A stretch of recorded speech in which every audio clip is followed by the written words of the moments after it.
measurement of length, measurement of mass and measurement of time. Before proceeding with that, I request you to do like, share and subscribe my channel, and don't forget to click on the bell icon for further notification of my videos. Thank you friends. So let's start. Measurement of length. In my previous video, I explained you about fundamental quantity. So length is one of the fundamental quantity and it is measured in meter. लेकिन कभी सोचा है क्या कि ये इतना ही distance 1 metre कैसे बना? On what parameter it was based and calculated that this much distance is only 1 meter and not this much distance is equal to 1 meter? सोचा है कभी? तो in 1960, let me tell you, in 1960, 1 meter was based on 1 meter based था wavelength के ऊपर. किसके?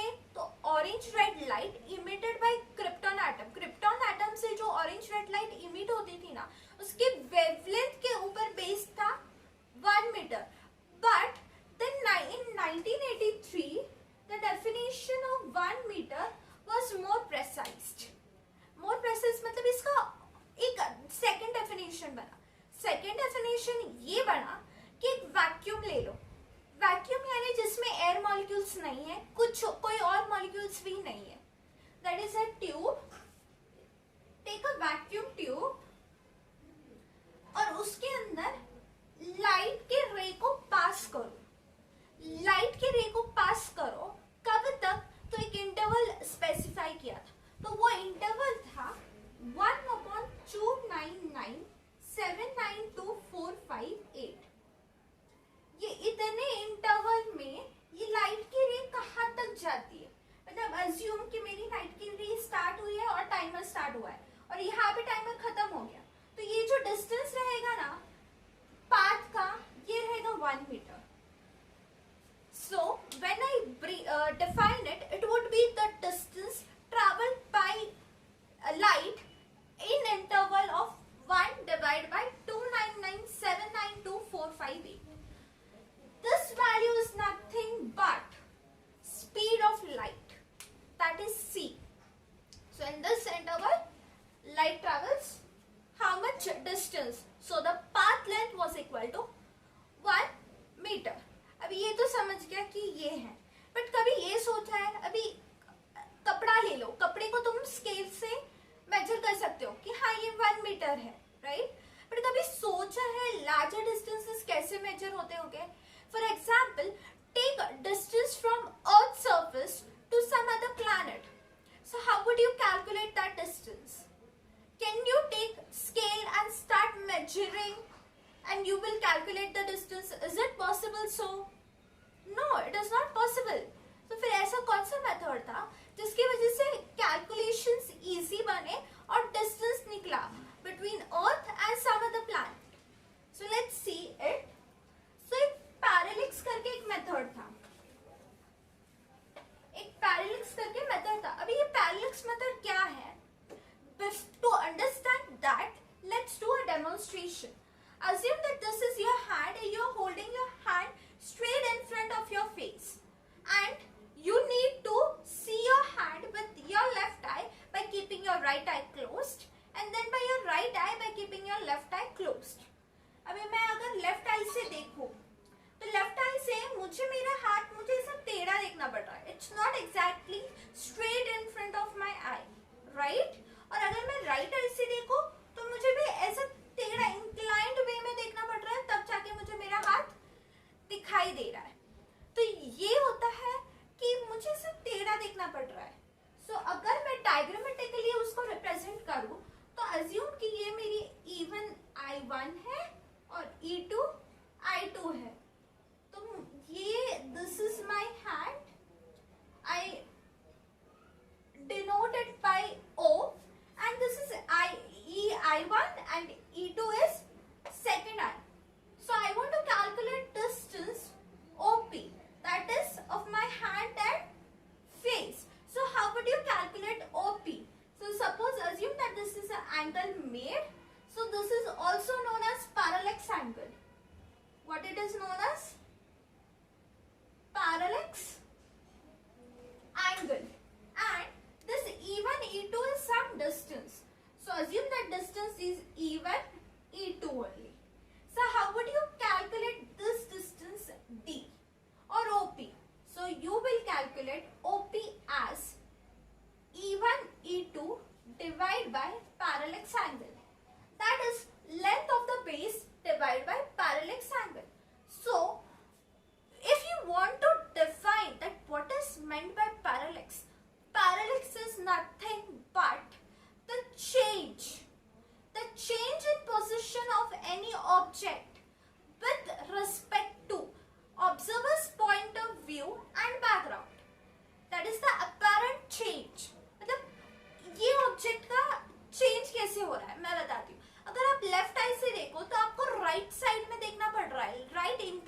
is base upon theta, that is b by theta. But let me make your point clear that this distance is too huge. मतलब ये इतना बड़ा होता है कि अगर मैं b ये डिस्टेंस को d से डिवाइड करूं तो ये काफी छोटा मिलेगा 1 से. मतलब जैसे अगर 1 को डिवाइड बाय 1000 कर दो तो तुम्हें क्या मिलेगा 0.00 एंड सम वैल्यू, राइट. सो वैसे अगर d मेरा बहुत बड़ा रहा b से तो ऑब्वियसली ये बहुत छोटा रहेगा 1 से. तो this is how you calculate distance between earth and planet. Then what about to calculate distance from earth to a star, right. We should know that also. So let's study.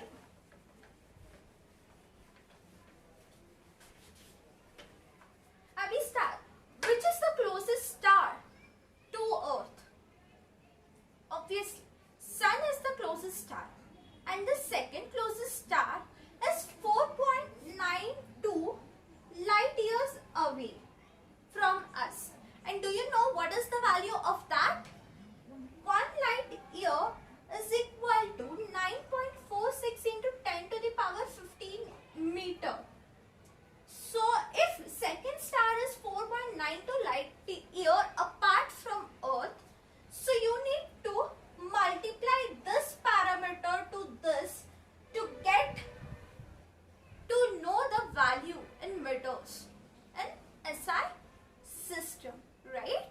So this is the factor, this is a measure from which the second star is away from us.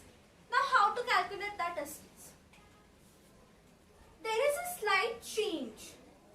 Like we take 2 points apart. मतलब इसमें same parallax method की तरह होता है.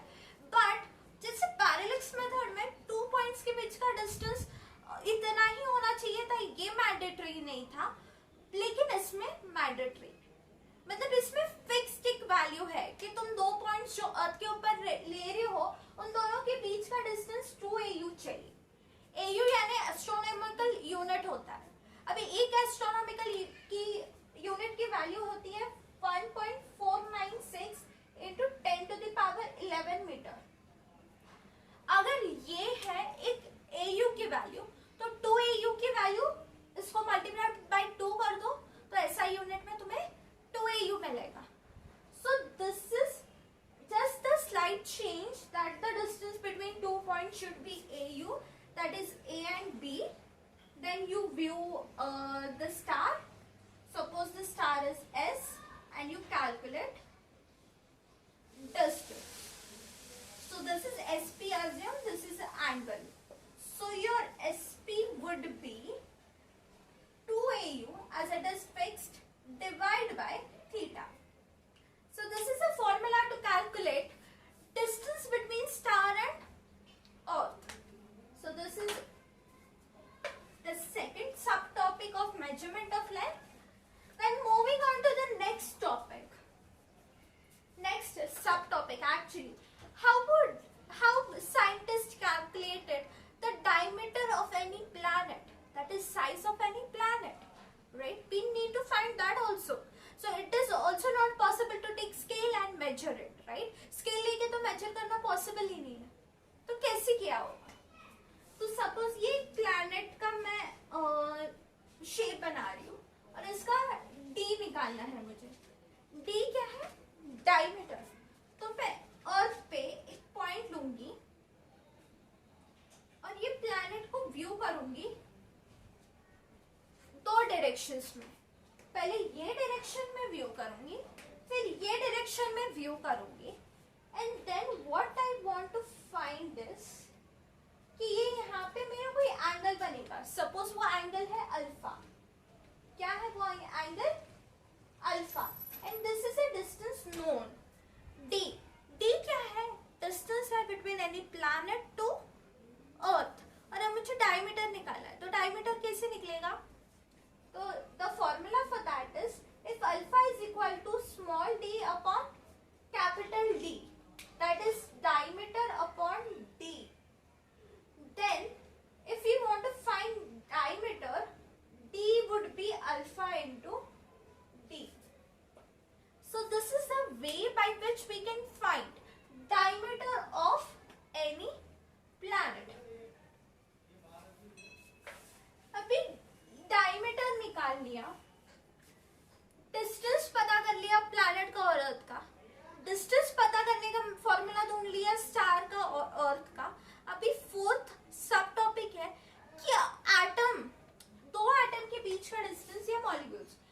Molecules में पता है, liquid ले लो या फिर कोई सॉलिड स्टेट ले लो जहाँ पे मॉलिक्यूल्स कॉम्पैक्ट होते हैं और यहाँ पे थोड़े से अपार्ट होते हैं, तो इन दोनों के बीच का डिस्टेंस कैसे निकालोगे? How to find distance between two molecules, ये भी तो निकालने आना चाहिए। तो ये पॉसिबल है स्केल से निकालना? No, it is not possible to calculate distance between two molecules either using vernier caliper or screw gauge. तो इसके लिए मेथड है टनलिंग इलेक्ट्रॉन माइक्रोस्कोप। तो ये टनलिंग इलेक्ट्रॉन माइक्रोस्कोप क्या है? ये प्रैक्टिकली किया गया प्रोसेस है। उसमें एक इलेक्ट्रॉन को एक्साइट करते हैं, उसकी वेलोसिटी को पता करते हैं और उससे उसके बीच दो मॉलिक्यूल्स के बीच का या दो एटम्स के बीच का डिस्टेंस पता करते हैं। So we are not going to go deep into this as it is not included in our syllabus, but for a syllabus to know is by what method we calculated, so it is tunneling electron microscope. Okay, so now moving on to measurement of mass. अभी मास का unit क्या है? Kilogram, SI, right? तो उसमें कैसे बताया गया कि हाँ ये इतना सब्सटेंस 1 kg का है, ये भी तो पता होना चाहिए ना। जैसे लेंथ का बताया कि वैक्यूम में लाइट पास करो तो वो पाथ लेंथ इक्वल टू 1 ये होता था 1 मीटर। सो इसमें कैसे बताया कि हाँ ये इतना सब्सटेंस 1 kg है? कुछ तो चाहिए ना। तो 1 kg में अर्लियर इन 1889 में एक प्लैटिनम इरिडियम का एलॉय लिया, एक ब्लॉक लिया और उस ब्लॉक को बताया कि हाँ ये स्टैंडर्ड यूनिट है और ये 1 kg का है। So this is equal to 1 kg और एक ब्लॉक में रखा गया इंटरनेशनल ब्यूरो ऑफ यूनिट्स में। बट उसमें क्या होता था, एक एलॉय क्या होता है कि ये कॉम्बिनेशन ऑफ मेटल्स होता है, तो mostly alloys react with environmental factors. तो ये एनवायरमेंटल फैक्टर्स क्या है? जैसे एयर है या फिर मॉइस्चर होता है एटमॉस्फेयर में, तो वो रिएक्ट होके तो ब्लॉक का साइज, शेप और वेट चेंज होता था। मतलब जो आज 1 kg का ब्लॉक है जरूरी नहीं कल उतना ही 1 kg का ही ब्लॉक उतना ही रहे, वो कम ज्यादा होता था। तो इससे इश्यूज आने लगे। उसके बाद रिसेंटली मॉडिफाइड स्टेटमेंट आई, डेफिनेशन आई which we call of 1 kg। तो वो 1 kg क्या था? वो था मैग्नीट्यूड ऑफ इलेक्ट्रिक करंट। अभी इलेक्ट्रिक करंट का मैग्नीट्यूड कैसे? तो एक इलेक्ट्रोमैग्नेट सब्सटेंस होता है, तो वो इलेक्ट्रोमैग्नेट सब्सटेंस क्या होता है कि जब इलेक्ट्रिक करंट पास होने की वजह से उसके मैग्नेटिक फील्ड क्रिएट होती है और वो मतलब हैवी क्रेन्स होता है ना, जो हैवी ऑब्जेक्ट उठाते हैं मैग्नेटिक क्रेन्स, उसकी तरह वो काम करता है। तो उसमें जितना करंट तुम सप्लाई करोगे उससे वो सेंसिटिव बैलेंस या फिर स्टैंडर्ड यूनिट्स को उठा सके, वो जितना करंट लेगा ना that is equal to 1 kg। उसके बाद ये तो हुआ कि चलो ये 1 kg और 1 kg से ज्यादा वाली चीजों को मेजर करना आसान हो गया। बट सेकेंड प्रॉब्लम आई कि तुम एटम को कैसे मेजर करोगे? अब वो तो तुम मेजर नहीं कर सकते ना कि हाँ चलो अभी हम वेइंग मशीन है उससे कर लिया। Is it possible? नो। तो क्या है उसका यूनिट? तो एक एटम का इतना स्मॉल होता है तो उसका यूनिट होता है AMU and 1 AMU is equal to 1.66 into 10 to the power minus 27 kg। ये इतना है, इतना कम है। तो ये कैसे डिफाइन 1 AMU को कैसे डिफाइन करेंगे? तो 1 AMU को डिफाइन करोगे 1 AMU is equal to 1/12 part of mass of carbon. मतलब कार्बन को एक स्टैंडर्ड एलिमेंट माना गया और उसके मास का 1/12 पार्ट यानी 1 AMU हुआ। So this is all about measurement of mass. Now moving on to measurement of time. Time भी फंडामेंटल है, उसका यूनिट सेकेंड है क्योंकि वो और कोई और चीज के ऊपर डिपेंड नहीं करता है अपने मेजरमेंट के लिए। तो उसमें भी ये 1 सेकेंड है और 1 सेकेंड की डेफिनेशन क्या है, ये कैसे प्रूव करोगे?